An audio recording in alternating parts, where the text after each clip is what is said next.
9.1 शुरू करते हैं। तो इसमें बीजगणित शुरू हो गया। ये बहुत ही इंटरेस्टिंग और बहुत ही आसान और बहुत ही छोटे छोटे सवाल होते हैं। और आज पहला दिन है बीजगणित का, तो आपको बड़ा इंटरेस्ट लेके ध्यान देके समझना है। इसमें सबसे पहले तो पूछे हैं कि इसमें पद बताने हैं। तो देखो ऐसे नहीं गिनने पद कि 1 2 3 4। जब गुणा और भाग में होते तो सारा मिला के एक पद कहलाता है। तो ये 5xyz² अपने आप में एक पद है और प्लस माइनस से दूसरा बनता है। ये माइनस आ गया ना, तो ये दूसरा पद है। इसको ऐसे नहीं गिनना 3zy तो 3 हो गए 1 2 3, ऐसे नहीं गिनना। ये पूरा आपस में गुणनफल में है, इसलिए अपने आप में एक पद है। तो इसमें कुल कितने पद हुए? 2 पद हुए। हमें वो लिखने हैं पद।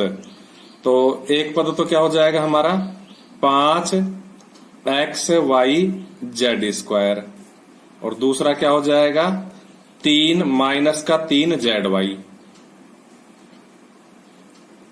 अब इनके गुणांक भी पूछे तो गुणांक में यह इसका आशय है कि अंक क्या है उसके साथ में, जो बीजीय व्यंजक है बीजीय पद है उनके साथ में अंक क्या है, ये उसका आशय है। अन्यथा गुणांक तो स्पेशल पूछा जाता है कि z² का गुणांक लिखिए तो 5xy हो जाता, y का गुणांक लिखिए तो 5xz² हो जाता है। यानी कि जिसका पूछे उसको छोड़ के बाकी सारा हो जाता है।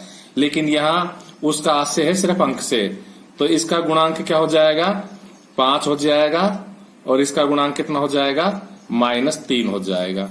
तो इस प्रकार से हमसे पद पूछे हैं तो हमने वो पद लिख दिए और गुणांक पूछे तो गुणांक लिख दिए, क्योंकि ये zy के साथ अंक कितना है -3 है। इसी प्रकार से दूसरे सवाल में आ जाओ। इस दूसरे सवाल में देखिए पद कितने हैं, एक तो 1 है, एक x है और एक x² है। गुणांक कौन कौन है इनके? 1 का गुणांक 1 ही है, x का गुणांक भी 1 है क्योंकि इसके आगे कुछ भी नहीं है तो 1 से गुणा हुआ माना जाएगा। ये ऐसे क्योंकि x² कम x², ये भी 1 से गुणा हुआ माना जाएगा। तो ये इसके गुणांक आ गए। इसमें देखो पद क्या है, एक तो 4x² y² है, 4x² y² और क्या है -4x² y² z² है और क्या है प्लस का z² है। अब इनके गुणांक क्या क्या हो गए? देखो इसके आगे भी 4 लगा हुआ है तो गुणांक हो गए 4, इसके आगे -4 लगा हुआ तो गुणांक हो गया -4 और इसके आगे कुछ भी नहीं है तो इसका गुणांक हो गया 1। इसी तरह से इसमें देखो पद कितने हो गए, 3 अपने आप में एक पद हो गया, -pq अपने आप में दूसरा पद हो गया, +qr अपने आप में तीसरा पद हो गया और -rp अपने आप में चौथा पद हो गया। तो इसमें 4 पद हो गए।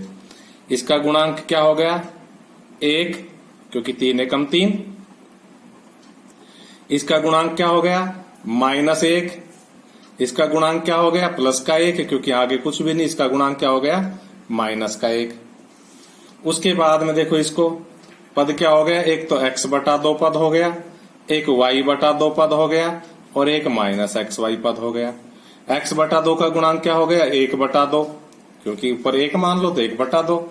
y/2 का गुणांक क्या हो गया 1/2 और -xy का गुणांक कितना हो गया -1। इसी तरह से इसमें देखो पद क्या क्या है, 0.3 एक पद हो गया, 0.6 भी दूसरा पद हो गया और 0.5 भी तीसरा पद हो गया। इनके गुणांक क्या क्या हो गए 0.3 हो गया, 0.6 हो गया और 0.5 हो गया। अब दूसरे सवाल में आ जाओ। दूसरा सवाल है कि इनमें से जो ये दे रखे हैं 2 रह भी गए, कागज खत्म हो गया, उसका उनको आप स्वयं करोगे 2 सवालों को। पद बताने हैं तो अभी हमने ऊपर भी पद छाटे हैं, तो उसी तरह से इसमें कितने पद है 2। तो द्विपद है तो द्विपद के सामने निशान लगा देंगे, बाकी खाली छोड़ देंगे, चाहो तो ऐसे डैश लगा दो। ये देखो कितना है, इसमें एक ही पद है। 1000 में अपने आप में कितना पद है 1 पद है, तो ये 1 पद ही हो गया।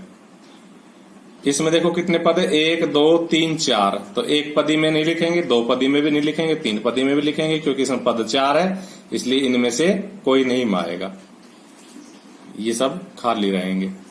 इसी प्रकार देखो इसमें कितने पद है 1 2 3, तो त्रिपद में टिक लगा दो। इसमें देखो कितने पद है 2, तो द्विपद में टिक लगा दो। इसमें देखो गिनो कितने पद है 1 2 3, तो त्रिपद में टिक लगा दो। इसमें कितने पद है, 1 2 3, तो त्रिपद में टिक लगा दो।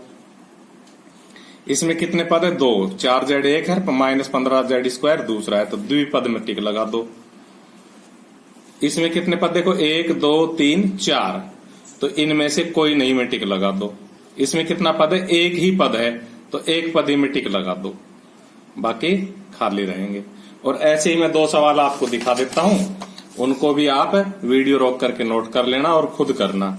तो वो 2 सवाल कौन कौन से रह गए, एक तो ये है p² प्लस pq², और एक 2p जमा 2q, तो ये दोनों ही द्विपदी है, तो द्विपदी के सामने इनका टिक लगा लेंगे।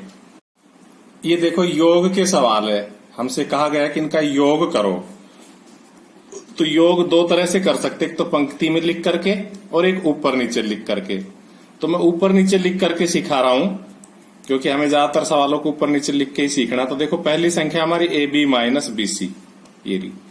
दूसरी BC माइनस CA, तो देखो BC के नीचे BC लिखेंगे और CA AB के नीचे नहीं आएगा, अलग से आएगा, क्योंकि एक समान पदों का योग हो सकता है। तो AB अपने आप में अलग पद है, CA अपने आप में अलग पद है। उसके बाद है CA माइनस AB, तो देखो CA के नीचे तो CA लिखोगे और माइनस AB के नीचे माइनस AB ही लिखोगे। तो इस प्रकार से यहां कोई निशान नहीं है तो प्लस का निशान होता है, जैसे यहां कोई निशान नहीं है तो ये प्लस का माना जाएगा। तो सबसे पहले तो हमें संख्याएं जमानी सीखनी है, तो समान पदों को ऊपर नीचे लिखते हैं और असमान पदों को अलग से लिखते हैं। अब देखो ये AB प्लस का है, ये AB माइनस का है, कट जाएगा। ये BC माइनस का है, ये BC प्लस का है, कट जाएगा। ये CA माइनस का, ये CA प्लस का, कट जाएगा। तो क्या आएगा, 0 प्लस 0 प्लस 0, और सारी 0 में 0 जोड़ देंगे तो 1 0 बन जाएगी। इस प्रकार से इसका उत्तर हो जाएगा 0। इसी तरह दूसरा सवाल देखो, A minus B plus AB, B minus C plus BC, तो देखो B तो यहां लिखा जाएगा, लेकिन C इनके नीचे नहीं आएगा, अलग से जाएगा। और प्लस BC भी इनके नीचे नहीं आएगा, वो भी अलग से जाएगा। फिर है C minus A plus AC, तो देखो C कहाँ आएगा, यहां आएगा। A कहाँ आएगा, यहां आएगा। और प्लस AC किसी के भी नीचे नहीं जाएगा, वो अलग जाएगा। तो इस प्रकार हमें संख्याएं जमानी आ जानी चाहिए। एक जैसे पद ऊपर नीचे आते हैं, बाकी अलग अलग हो जाते हैं। तो देखो ये A प्लस का, ये A माइनस का, ये B माइनस का, ये B प्लस का, कट गया। ये C माइनस का, ये C प्लस का, कट गया। हमारे पास क्या बचा, AB plus BC plus AC, और यही हमारा उत्तर है। इसी प्रकार से तीसरा सवाल देखो। तीसरा सवाल है हमारा, क्या है तीसरा सवाल, तीसरा सवाल है 2p² q²। देखो पहली संख्या को तो हम बिना सोचे समझे लिख देते हैं, -3pq और प्लस 4। अब दूसरी इसके नीचे सेट करनी है, तो देखो 5 अंक है तो अंक के नीचे ही आएगा, यहाँ 4 के नीचे आएगा। 7pq 3pq के नीचे आएगा, समान पद। और -3p² q² 2p² q² के नीचे आएगा। अब इनका जोड़ करना है।